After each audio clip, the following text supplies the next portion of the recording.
Good afternoon and welcome. My name is Ruth Cameron and I'm one of the 3 joint heads of the Department of Materials Science and Metallurgy here in Cambridge. I took on this role in October, beginning of October this year, together with Jason Robinson and James Elliott, who are here today. And on behalf of the 3 of us, I'm absolutely delighted to welcome you to this, our opening event in the celebration of our centenary year. So the history of our department can be traced back to a generous donation from the worshipful company of Goldsmiths that resulted in the opening of a laboratory that was dedicated to the study of metallurgy, and that was on the 5th of October in 1920. So over the past 100 years from these beginnings, our remit has expanded, our department has flourished and grown thanks to the vision of the Goldsmiths Company and also the many outstanding scientists who have worked and studied here over the years. Their achievements have made the world a better place. We really take enormous pride in our alumni, and it's absolutely fantastic that so many of you have joined us today from around the world. We're also delighted to welcome key partners from the research councils, industry sponsors, benefactors, and many other friends of the department. So, in honour of the Goldsmiths founding contribution, our discussion panel today includes 3 Goldsmiths professors, past and present. They and the rest of the panel will give us a flavour of how Cambridge materials research is contributing to the world now and what they see for the future. So there's going to be an opportunity for questions in the middle of our session and at the end. So please can you just type them into the chat at any point. So James will be reading these and will feed as many of them as he can into the discussions at the appropriate points. And we apologise if we're not going to be able to answer everything that comes through. We'll get through as many as we can. So your camera and your microphone is going to be switched off throughout.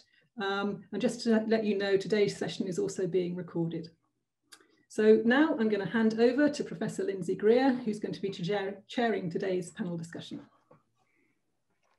Thank you very much, Ruth. It's a pleasure to convene our discussion on how material science in general, but Cambridge materials in particular, can help to save the world.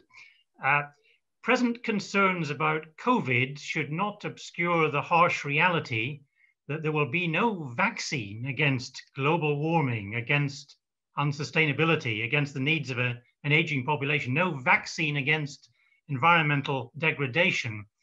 In this century, material science, in our own way, convening physics, chemistry, and biology to our ends, is front and center in leading humanity out of the darkness and into the light. This month, Ruth referred to the opening of the original Goldsmiths lab on the 5th of October. This month marks our century of nurturing talent in the department, exploring fundamentals, and promoting the benefits of materials innovation. We aim today to show that by building on that history, we in Cambridge Materials, with the support of and through our alumni and partners, will not only play our part, but punch above our weight in the materials-enabled revolutions to come. If I could set the scene of a century or so ago and take us to the 30th of May, 1914, the First Lord of the Admiralty, Winston Churchill, watched as the Royal Navy's Grand Fleet left its peacetime anchorage in Portland Harbour for its war station in Scapa Flow. Churchill's description of the moonlit scene, scores of gigantic castles of steel wending their way across the shining sea, that reminds us of the imperial focus on battleships and steel. Deficiencies in British metallurgical education and research were identified before, but highlighted by World War I. The clear need to address these deficiencies was the driver for the Goldsmiths donation in 1919-1920. So it's appropriate to turn first to no less than our Tata Steel professor, Harry Bhadeshia, to start our discussion. Hello, Lindsay. Harry, perhaps you'd like to begin by outlining some of the things the department has done in steels research.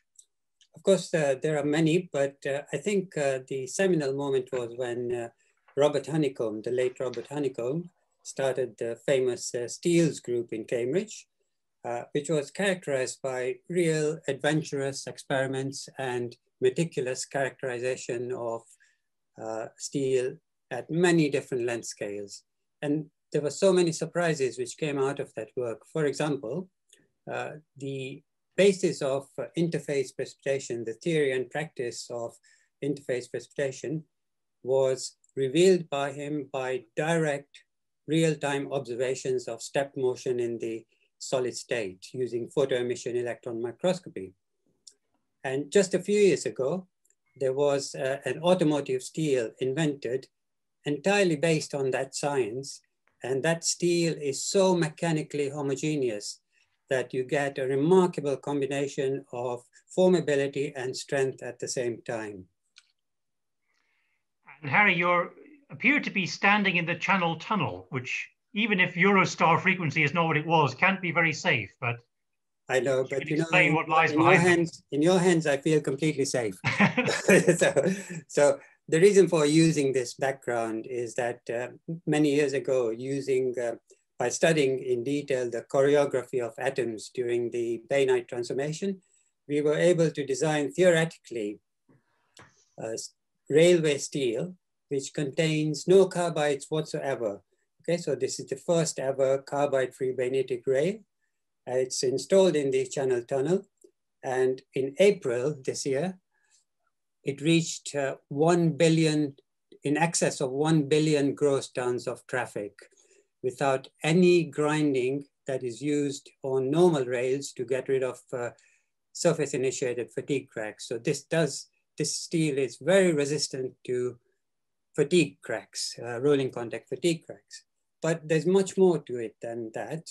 The structure within consists of very fine platelets of ferrite separated by austenite. And that structure can be controlled over a very large range of length scales. So the same physics, if you like, led to the discovery of the first ever bulk nanostructured steel, which is now made into the rolling elements of some large bearings. And I believe the tie that you're wearing reflects that. Yes, it's got Harry's steel on it, yeah. That's right, that's right. So it's really quite exciting that the material has made it into a very safety critical application. And Harry, what would you like to say about steels and sustainability? I can imagine that's a bit of a mixed picture, or not?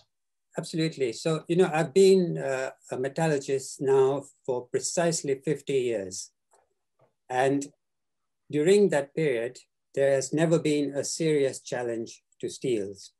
For example, when I started, you know, the steel production in the world was about 400 million tons. It's now 1.8 billion tons. And that simply produces huge quantities of pollution. So what we need to do is to create new concepts in steels using, in particular, deep theory and creativity, so that we can reduce the total amount of steel produced while maintaining all the engineering functions. For example, you know, low density steels and austenite with affordable austenite with a low thermal expansion coefficient would make a big difference. But we need to work on this in a very dedicated manner to achieve this. And does Cambridge provide you with any sort of special environment for doing that, do you think? Yeah, I mean, I think there are two special things about Cambridge. The first is that with the college system, it provides a unique environment where conversations between the subjects are routine and on a daily basis. You know, so the word interdisciplinary is irrelevant. It's simply scholarship that happens in Cambridge with the environment that is provided. Secondly, you know, because of the tripos system that we have, Cambridge students don't enter the university to do a specific subject, but they can vary their direction within the first 2 years. So when they actually make a commitment to the subject, they do so on the basis of tested knowledge, okay? Detailed knowledge that they've had in the first 2 years. And what this means for us in particular in our department is that we have a strong balance of gender, of a general knowledge across the physical sciences and mathematics.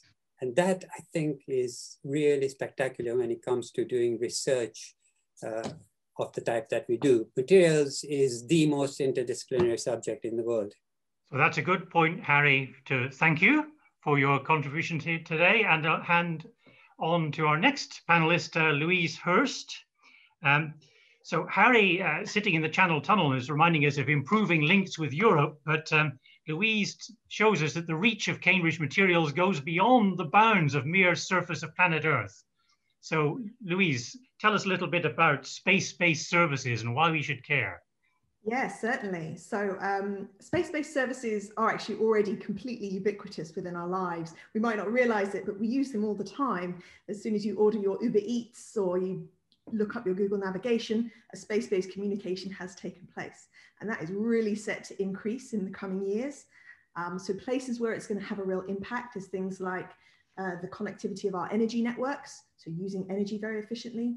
Also transport networks, for example, bringing online fleets of autonomous vehicles on our future roads.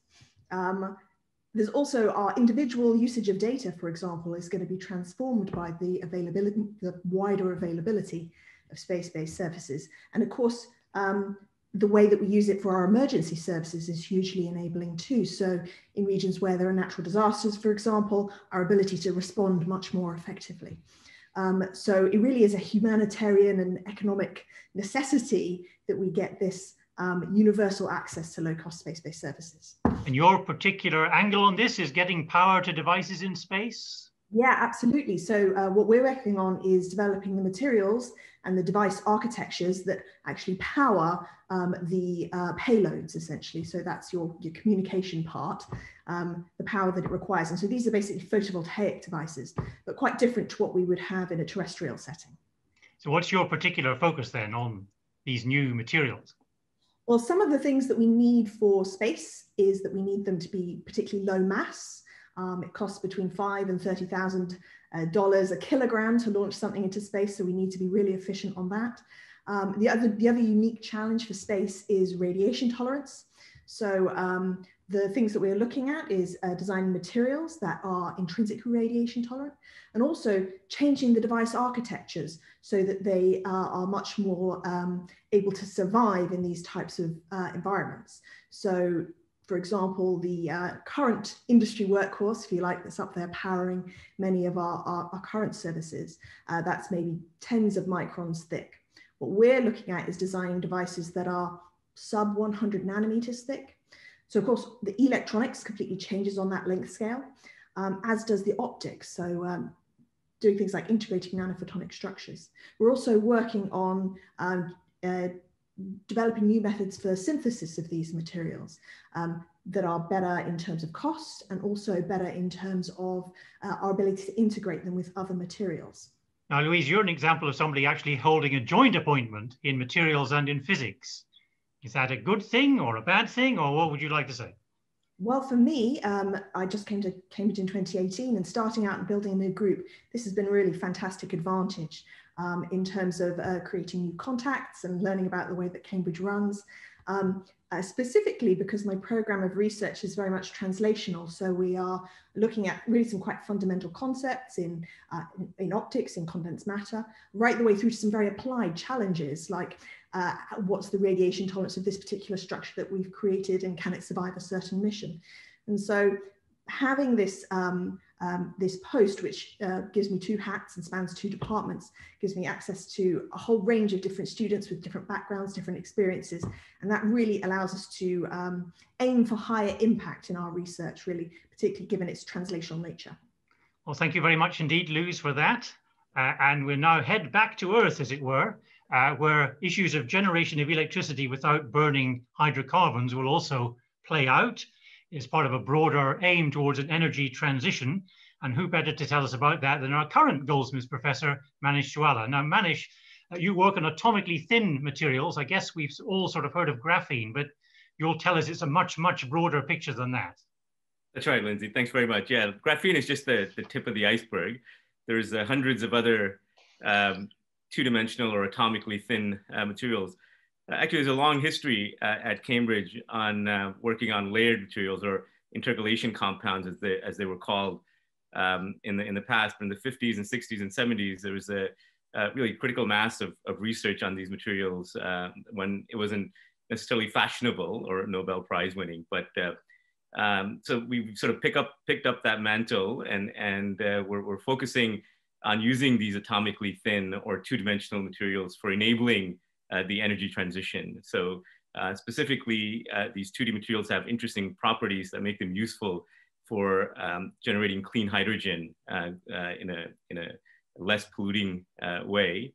We're also looking at using two-dimensional materials for fast and rapid charging of battery electrodes that also last much longer than the typical lithium-ion battery technology. And they can also be used for low power electronics and lower energy electronics that can be integrated into new platforms such as textiles, for example. So there's a lot of interesting material science aspects to these 2D materials beyond graphene that we're investigating in a sort of fun way. That sounds like pretty broad relevance for what we might call an energy transition. Could you say a bit about how Cambridge, well, the materials department maybe links across Cambridge in that domain and across the UK? Yeah, that's right. So the UK was one of the first countries in the world to enact into law this energy transition, transitioning from fossil fuels to renewables by 2050 to achieve what we call the net zero carbon emission by 2050. So there's a committee on climate change. They published a report in 2008, and then the government adapted their recommendations. And so really to go from a fossil fuel based to renewable based energy generation will require, real breakthroughs enabled by advances in synthesis and characterization of materials. And at Cambridge, there's a really a good critical mass of academics and researchers working across the different departments. Of course, there's a huge amount of activity in the materials department here, but there's the Sir Henry Royce Institute, which has the theme of materials for the energy transition that I direct. And we also link with Cambridge Zero, as well as energy transitions at Cambridge. So there's a really vibrant community of research on this topic that's going on here at Cambridge. And that must be a pretty broad, multidisciplinary approach. That's right. I think the energy transition will be enabled by discovery of new materials and novel breakthroughs that really will be enabled by understanding fundamental understanding of how materials behave in non-equilibrium operating environments, for example. And really to achieve this kind of step change in energy materials performance will require an interdisciplinary approach. I think that's quite clear to academics here at Cambridge. So will require academics with complementary expertise to address fundamental technological and manufacturing challenges to enable the energy transition. Thank you very much, Manish. It's time to move to our fourth speaker in this panel session, and then we'll head into Q&A after that. And so next we turn to Rachel Evans. And as I might say to Rachel, your elevator pitch is smart, sustainable cities. So tell us what you mean by that. Thanks, Lindsay. Yeah, so the term smart cities originates back from the early 90s now, and it was meant to describe sort of the next generation of cities where digital technologies are used to improve the quality of life for its inhabitants. This has been expanded to include sustainable, to bring the focus really on the environmental challenges that we currently face in terms of carbon dioxide reduction, transition to renewable energies, and so on. And your own work is targeting something particular at the moment, I guess? Yeah, so material science can obviously contribute in a number of ways. So through the design of, energy efficient structural materials, self-healing materials, materials for carbon capture, for example, or new materials that enable digital technologies or renewable energy, for example. So our research, we work on photoactive materials. So these are materials that use light or respond to light or give out light, like the example behind me, in a measurable way. And one thing that in the context of sustainable cities, we're working on solar spectral converters, which capture sunlight and then optically concentrate it and convert it to energies that can be used more efficiently by solar cells. This is really important because actually established solar cell technologies don't really work very well in diffuse light, which is prevalent in cities. So our technology helps to boost the performance in an urban setting, essentially. So should help for expand the deployment of solar cells within cities. Thinking of deployment, we're going to need some pretty rapid deployment of innovative technologies given the urgency of the crisis. Do you have any comments on that? Yeah, so the average time from the lab to market for a new technology is 40 years. So given our target of carbon zero by 2050, there's clearly, we need to have an interim solution rather than the new enabling technology that's going to facilitate this. So our approach is to look at existing technologies and see how we can use materials science to either improve the efficiency or expand the functionality or utility of established technologies. So in the case of solar panels, for example, that we see on our rooftops, they're placed there because they're exposed to direct sunlight. The materials we're developing can be applied directly as coatings to these established technologies to harvest diffuse light. So we can then start to think about using other surfaces within cities. So the sides of buildings, everyday objects like bus stops and seats, for example. So really designing functional architecture and expanding the utility of surfaces that are everywhere in the urban environment. And I mean, it seems to me when you develop more sophisticated materials, that has a cost in itself. So there must be a bit of a tension between some of the sustainability issues and new technologies. Yeah, absolutely. This is something I'm really passionate about, actually, and have been thinking a lot about how we apply this to the new materials that we're designing in our lab. So I think it's probably easier to find a solution if you're thinking about it from the outset rather than try and find a solution at the end. So we don't want to, by solving a problem, create a new one, for example. So David Attenborough obviously put plastics and polymers to the forefront, but in terms of end-of-life use and recycling. But this is actually applicable to a variety of materials. And I think we also need to be thinking about the ethics behind the materials that we're using. So we're all familiar with blood diamonds, but people might be less familiar with blood cobalt. Cobalt's an element used in lithium-ion batteries, for example, and there are concerns about how that's mined, for example. So I'll actually cut you off there, Rachel, yeah, because actually I can see a torrent of questions coming in of a very interesting kind on our channel. So thank you very much, Rachel, for that. And we turn to James Elliott to pick a question to start with. Hello, I'm James Elliott. I'm one of the joint heads of department along with Ruth and Jason. Thank you everyone for posting your questions so far to the chat. We only have 7 minutes for the question session, so I will have to be selective, unfortunately. I'll try to pick questions which will be open to all of the panelists. First of all, just before we begin, someone has asked how big the department has become since the 1990s. So let me just give you a quick update on that. We now actually have about 180 full-time equivalent students in the department. As you know, the students do a quarter of their year with materials in the first year, a third in the second year, and they specialize in the third and fourth years. So that is up from about between 80 and 90 full-time equivalent in the 90s. So we have more or less doubled our student numbers since then. And we have about 30 full-time staff and about 140 research fellows and postdocs. So we're in good shape at the moment. So the first question which I'd like Lindsay to put to the panel is, how are these new technologies which have been described, how are we preparing new students to leverage these technologies? Right. I don't know who to direct that question to. Does anybody want to have a go at it? Clearly, there's a fairly general revision of our ongoing revision of our teaching provision. And it's remarkable how many things are worked in now to our Part 1A course that one would never have found there in the past.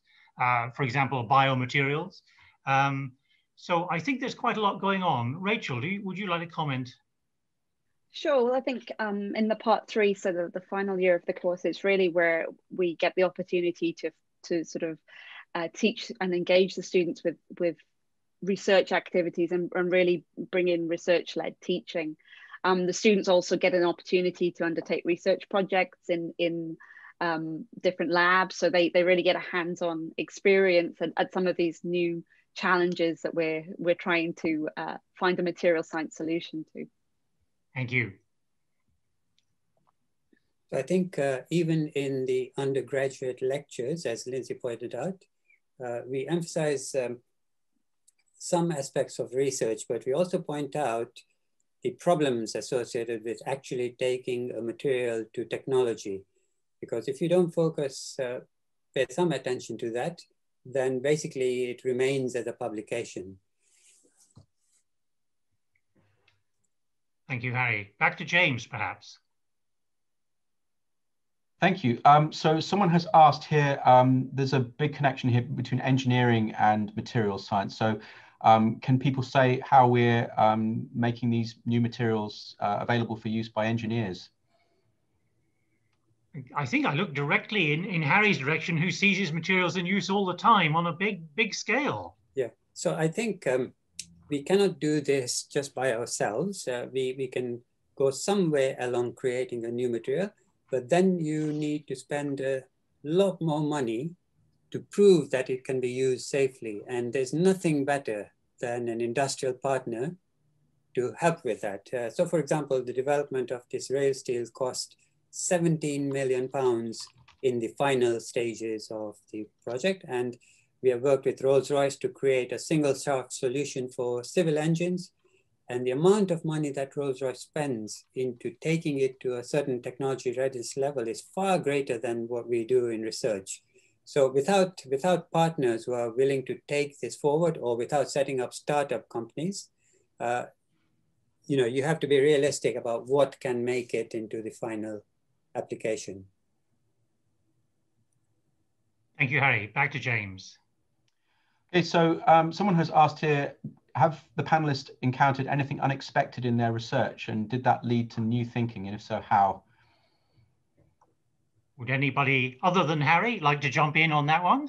Sure, I can comment on that, Please, Lindsay. Manish, yeah, I think that's one of the sort of wonderful perks of of this job, is that we have wonderful students that discover new things almost on a daily basis. But an example in my research was that my background is in electronic materials, and when we started working with these two-dimensional materials, we're primarily interested in making better electronic devices.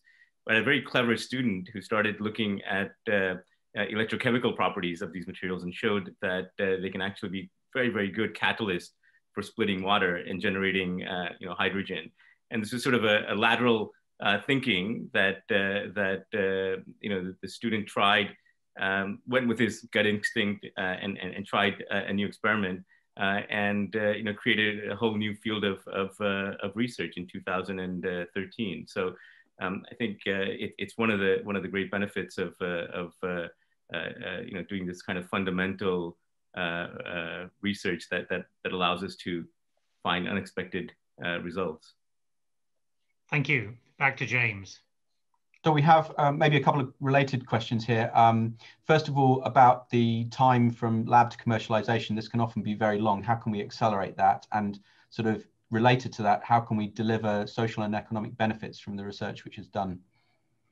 Maybe we pick up the long time to implementation with Rachel first, because Rachel mentioned 40 years. In thinking about that, did you think of ways of shortening that 40 years? So that comes from, there's quite an interesting study that really looks at everything that going back over the last 100 years in terms of technologies that we take into account now in everyday use. I think things are accelerating in that now research is far more interdisciplinary by its nature. So a lot of the challenges that perhaps that were encountered early on at lab stage, for example, can be sort of addressed more quickly because of this interdisciplinary nature. Of course, now we're also, from a university point of view, we're far more used to engaging with sort of thinking about commercialization and exploitation of the fundamental discoveries that we make. So for example, engagement through Cambridge Enterprise in the Cambridge environment, for example, to license technologies out to companies, or to even spin out a company ourselves and take that forward to the next step. So there's plenty of support in the Cambridge environment, I think, that facilitates that. And the next point, James, was on is essentially service to society. Was That's that right? Social and economic benefits of our research. Well, I think it's hard to know where to start on that because they're so broad and diffuse. And also the point that if a company makes a new drug, it might have the name of the drug on it. We don't have the name of the materials stamped on every product that's using those materials, yet that material input might be absolutely vital. And Louise was telling us about communications, for example. I mean, that benefits all across the world, including the developing world. Yeah, certainly. And it's, I think, something that a lot of us have actually embedded on our research really right from day one. From the moment we put pen to paper, writing a grant proposal, we're thinking about what is the ultimate impact we can have with society. And I think that lots of these grand challenges are things that material science can have a huge effect on. I mean, you mentioned several in your introduction there, Lindsay, obviously climate change, health, public health, global development. These are places where material science can have huge impacts. And I think each one of the speakers so far have highlighted how their area can do that. Certainly for me, space is that area. Yeah. Thank you. Back to James. So I don't know if we have time for any further questions. I think we might need to go on with the talks. We may be able to pick up further questions in our second session at the end. So thank you, James, very much for that. We've been thinking about how the materials can help humanity move from the darkness to the light, and there's nobody who could guide us better on that than Colin Humphreys. So Colin, welcome to the screen. We naturally think of gallium nitride. Perhaps you'd like to say a little bit about its exploitation and what that can do for our world. Right, well, thank you very much, Lindsay. And I brought along with me a bicycle lamp, which are very common in Cambridge, of course. And this is, as all bicycle lamps now, it's powered by LEDs. You can see this white LED flashing, and all white LEDs in the world are made from gallium nitride, right? You can't buy an LED in the world that's white, made from any other material. So gallium nitride is the key material for making these white LEDs, and it's really replaced other forms of lighting, like the old-fashioned light bulb or the compact fluorescent tube, very, very rapidly. And I've got a quotation here from Goldman Sachs, who wrote a pamphlet on a low-carbon economy. And they say the rapid adoption of LEDs in lighting, all made from gallium nitride, marks one of the fastest technology shifts in human history. So, you know, this new technology has come about very, very rapidly. Why are they important? They're important because they save so much energy. So Department of Energy analysis in the USA said that gallium nitride LEDs, if adopted globally, will save 15% of all the electricity produced in the world. So that's a huge saving of electricity, and of course, substantial savings of carbon emissions as well. What has prevented their use until relatively recently? That has been cost. So if you go back to 2008, it's quite hard to remember this, but a 60 watt equivalent LED would cost £50 in 2008. They were there in some parts of Buckingham Palace, but not in, you know, normal people's houses. In 2014, that £50 has shrunk to £15, and now you can buy the same LED for £3 today. So there's been a huge cost reduction. Why were they originally expensive? Because all the LEDs, the gallium nitride LEDs, were grown on 2-inch diameter sapphire wafers, which were expensive. And our group had the idea of growing them on 6-inch silicon wafers instead, which is much, much cheaper. And my postdoc, Dan Zhu, did the first 6-inch growth of gallium nitride LEDs, and that was processed in 2009, and we patented that technique. So, Colin, that's quite remarkable. And there are whole other areas for gallium nitride as well, for example, in computing? Yes, so it turns out, and this wasn't evident to start with, that just as gallium nitride saves a lot of energy in lighting, it's also very energy efficient in computing.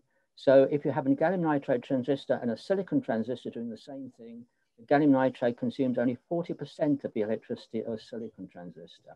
And also it operates at higher frequencies, higher power, and it lasts a lot longer. So it's going to replace silicon transistors. So if we add up the energy saving from lighting and the energy saving from computing, that's an enormous fraction of the electricity.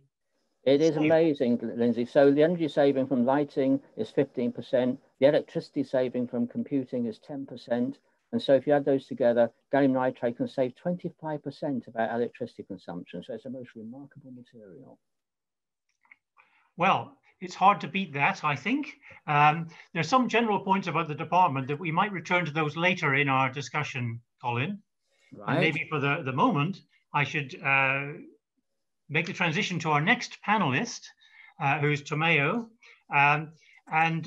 It keeps us with the computing theme a little bit, I think, because what Colin has told us is what materials can do for computers. Maybe Tomeo will tell us what computers can do for materials. Absolutely. So I work in computational material science. And what that means essentially is that we try to use computers to figure out the properties of materials. And this goes all the way from macroscopic big scale materials to the atomic structure of materials. And this latter aspect is what I work on.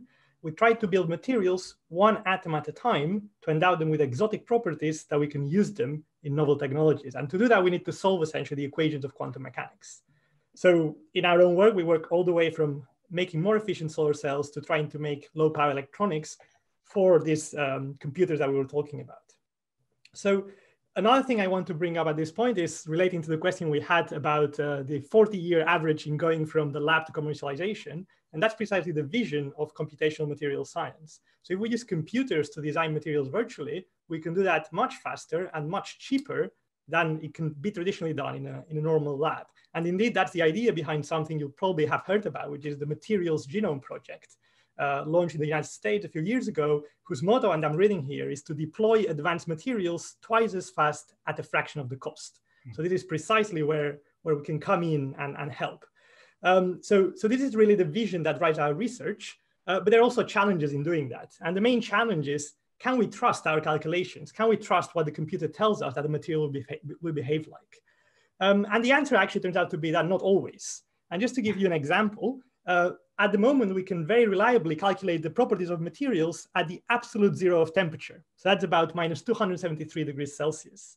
However, if you want to use those materials for technological applications, that's not very useful because we want them to work at room temperature.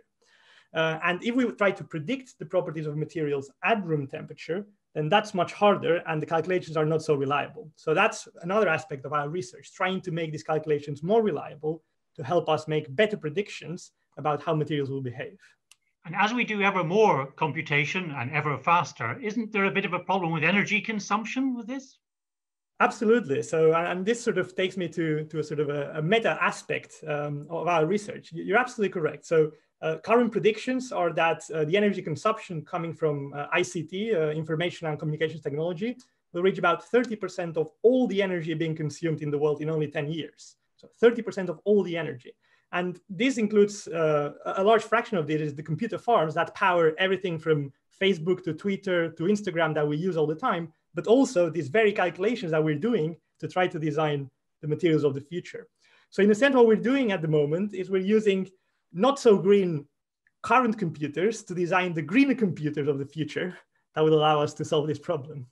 Thank you for that comment. So you're relatively new to the department. Any comments from you on how you find the department? Absolutely. So I only joined the department in January this year, so about 9 months ago. And I had spent all my academic career in physics departments, in fact. So I'm a physicist by training. So at the beginning, I was a bit worried in a sense about how I would fit in a materials department. But actually, since I've been here, I mean, it's become obvious that modern science is an increasingly, it breaks all these traditional boundaries between disciplines. So it doesn't make any more sense to talk about physics, materials, and so on. It's all very interdisciplinary. And actually, that's what I found that the materials department is all about. And I've already started collaborating with many of my colleagues to do new and exciting science. So I feel perfectly well at home in the materials department. Well, thank you very much for that. And we'll move to our next panelist. So thank you very much, Tomeo. We're always thinking that mongrel animals might be healthier than pure breeds. But what would we say for materials? Hybrid materials come to mind, and our expert in that is our immediate emeritus Goldsmiths professor, Tony Cheetham. So, Tony, you moved from UC Santa Barbara to Cambridge in 2007 to take up the Goldsmiths chair. What was it that made that move attractive? And have you any observations on the relative merits of UC Santa Barbara and Cambridge? Yes, well, hello to everybody, and hello, Lindsay. Actually, you played an important role in moving me from Santa Barbara, which you may or may not remember, because you approached me out of the blue in 2006. And I had been thinking that I'd like to do something else before I retired. And it's always exciting to have a change of scene. And so the approach from Cambridge about becoming the next Goldsmiths professor seemed like an exciting opportunity, and I haven't regretted it for a moment, I should say. I thought the most wonderful thing about being in Cambridge, where I stayed for 10 years, was the high quality of the students and the postdocs that one could attract for research. And I think that led to probably the most productive and exciting period of my scientific career to date, anyway. And your own research evolved in this period at Cambridge. Yes, we had been working on hybrid materials in Santa Barbara quite a lot, though my background's in inorganic materials. And we'd been working on porous metal organic frameworks. And the field had become very, very crowded. And I wanted to do something different when I moved to Cambridge. And I decided that we would explore the properties of dense metal organic frameworks rather than porous ones, sort of non-zeolitic ones, and look at their physical properties. And this turned out to be an incredibly rich opportunity.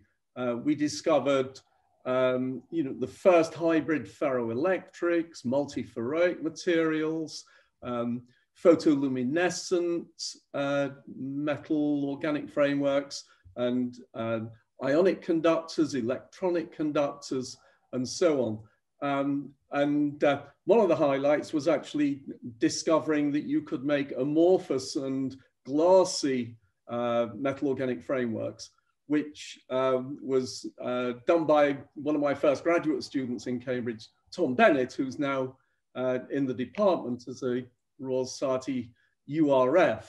And that has turned out to be an incredibly exciting line of work with some really interesting possibilities for commercialization.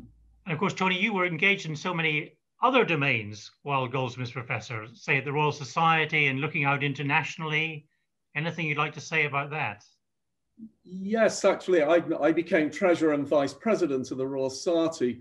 And aside from, looking over the finances, I played a very active role in developing the Society's links with the Far East, Japan and China in particular.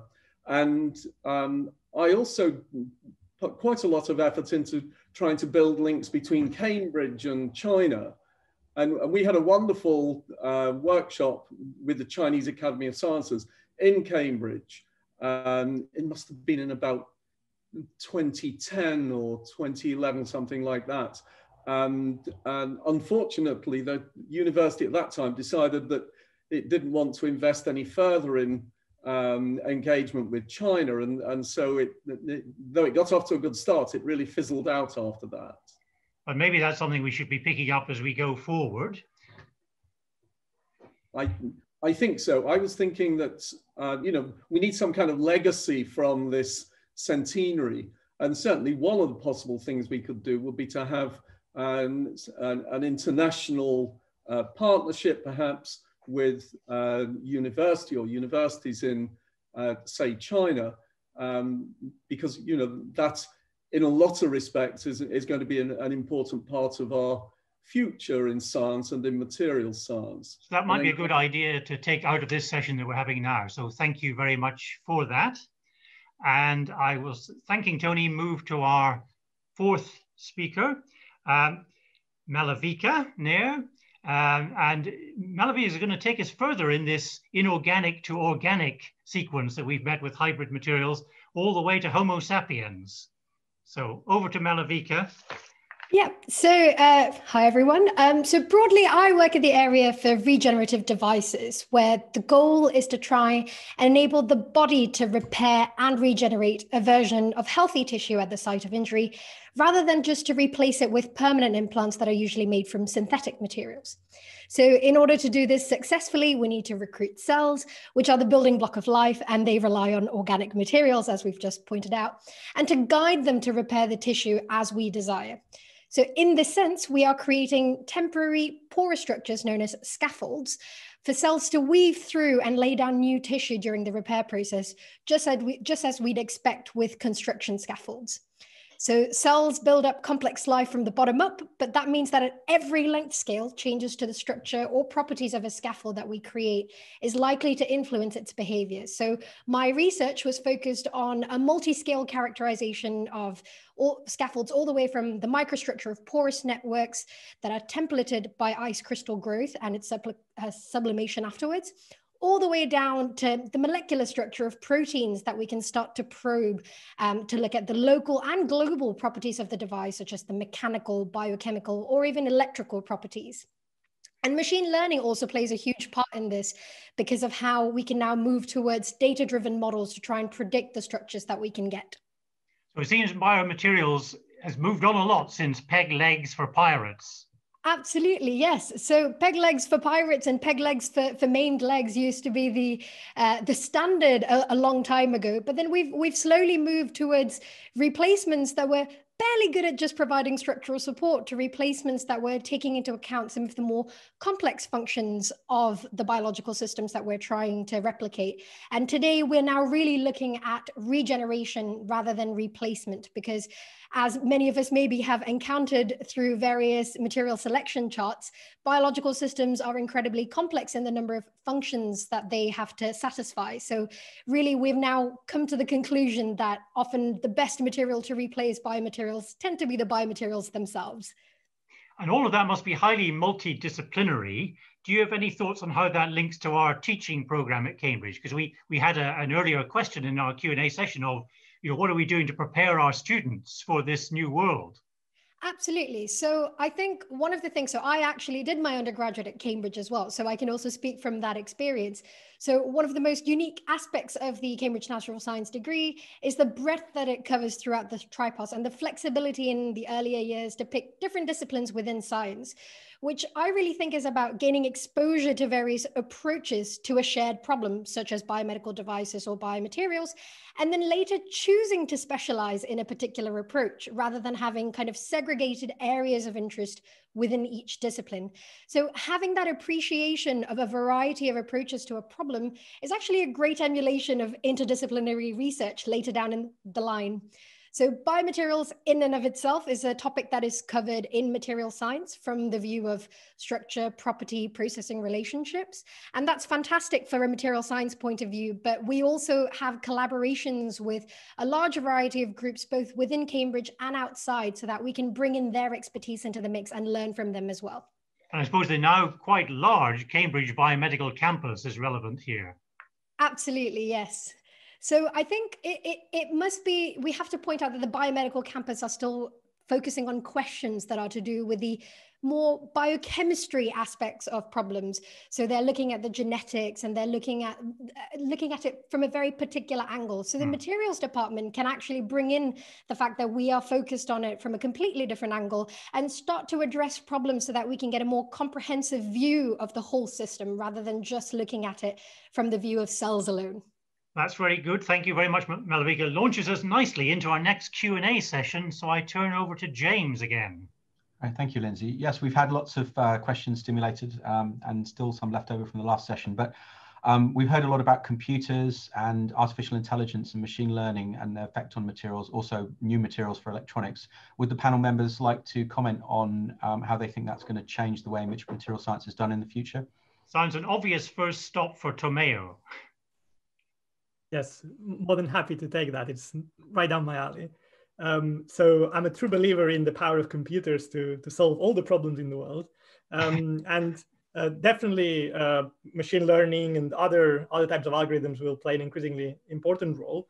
And just to give you a concrete example of how I see this happening, in the past few years, we've been developing new algorithms to accelerate the way in which you can calculate the properties of materials at room temperature. And it took us about 3 or 4 years to develop these new theories. And now that provides a speed up of about tenfold to previous methods. So that's what we did. But in the meantime, the hardware on which we run these algorithms has been improving by itself. So just putting this together just means that we don't get the tenfold increase just from our algorithms. We add to that the increase in hardware that are happening all the time.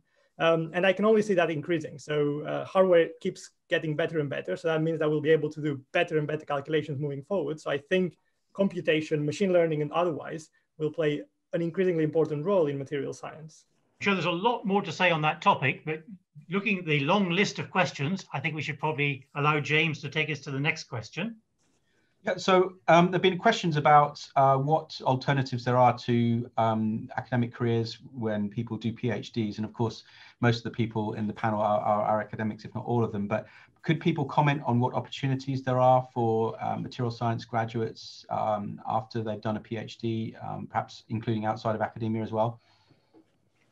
Seems to me that Tony has probably had lots of people go into not strictly academic things as well as academic positions.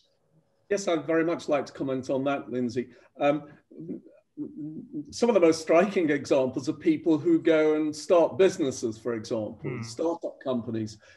Here in Santa Barbara, we have a student who did a PhD in the Materials Research Lab. And when he finished, he started a company to explore some new polymers that he'd studied as a PhD student. And to cut a long story short, they started a company which was recently acquired for $1 billion. I mean, most extraordinary. And it's about 5 years old. Some of you might know it. They make shampoos, and it's called Olaplex. And they use very high performance polymers to make shampoos and skincare products. And so that was an extraordinary success. I've had other people who've gone into finance and into the city where, you know, people with very good quantitative skills are highly sought after.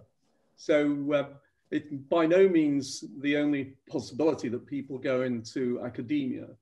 And I've certainly had people go into, dare I say, the civil service, which also has great need of people with quantitative and thinking skills. So lots of things to do. Materials can take you anywhere, I think. Back to James. Great. Well, I think our time is rapidly coming to an end, but I'd like to just repeat a comment that's come up from the Goldsmiths, if I may. They have commented that when the Goldsmiths Company set up the department 100 years ago, no one could have foreseen the incredible research that's been carried out and impacted so much of the modern work, and equally importantly, educated so many people at the highest possible level. So thank you very much for that comment. Thinking ahead to the next 100 years, does the panel have any opinions about what the department should be called in 2120? We have, of course, gone through some name changes indeed. I think we might invite suggestions from the panel. That seems to be the modern political age. And we hope we might end up with something better than Boaty McBoatface, but perhaps suggestions from those attending would be of interest to us. I'm not going to go there, Lindsay, because I know you like to have metallurgy in the department's name, and being one of the very few materials departments that still calls it self-materials science and metallurgy. That, of course, is a direct link to the people who've put money in, namely the Goldsmiths Company and Tata Steel. Who, so there's a particular strong link between charitable donations to us and our topics we do and our name, but I'm sure it will still evolve. Okay, well, maybe, do we have time for one more question? Or... Yes, please, yeah. Okay, so there have been some questions about the funding situation, particularly we're going through a lot of changes at the moment, political and otherwise. Do the panel members have any views about where the future funding for materials science research will come from? If Manish is with us, would you like to comment? We see our entities like the Royce Institute, for example. That's right. So in the UK government has, at least in principle, promised to invest heavily in advanced materials and the materials discipline as a whole. And as the director of the Royce Institute here, one of the exercises that we've undertaken is to help the government identify topics for investment related to material science. I mean, the way we've done that is by engaging the UK materials community. But I think in these times of COVID and political uncertainty, we have to be reliant on many different sources of funding, not just the government. And there, I think perhaps materials is in quite a good position, really, to attract funds from different directions. So perhaps we head back to James at this point. Oh, Colin, you wanted to say something. Well, I just thought it's appropriate to thank organisations like the EPSRC for their funding so far. So, I mean, my research wouldn't have got anywhere really without the EPSRC funding, and I think they've been a great funding organisation for us. Yeah, yes, absolutely. Yes, indeed. James, did you want to wrap up the question? Yes, I think Ruth would like to say a few words to wrap up the session.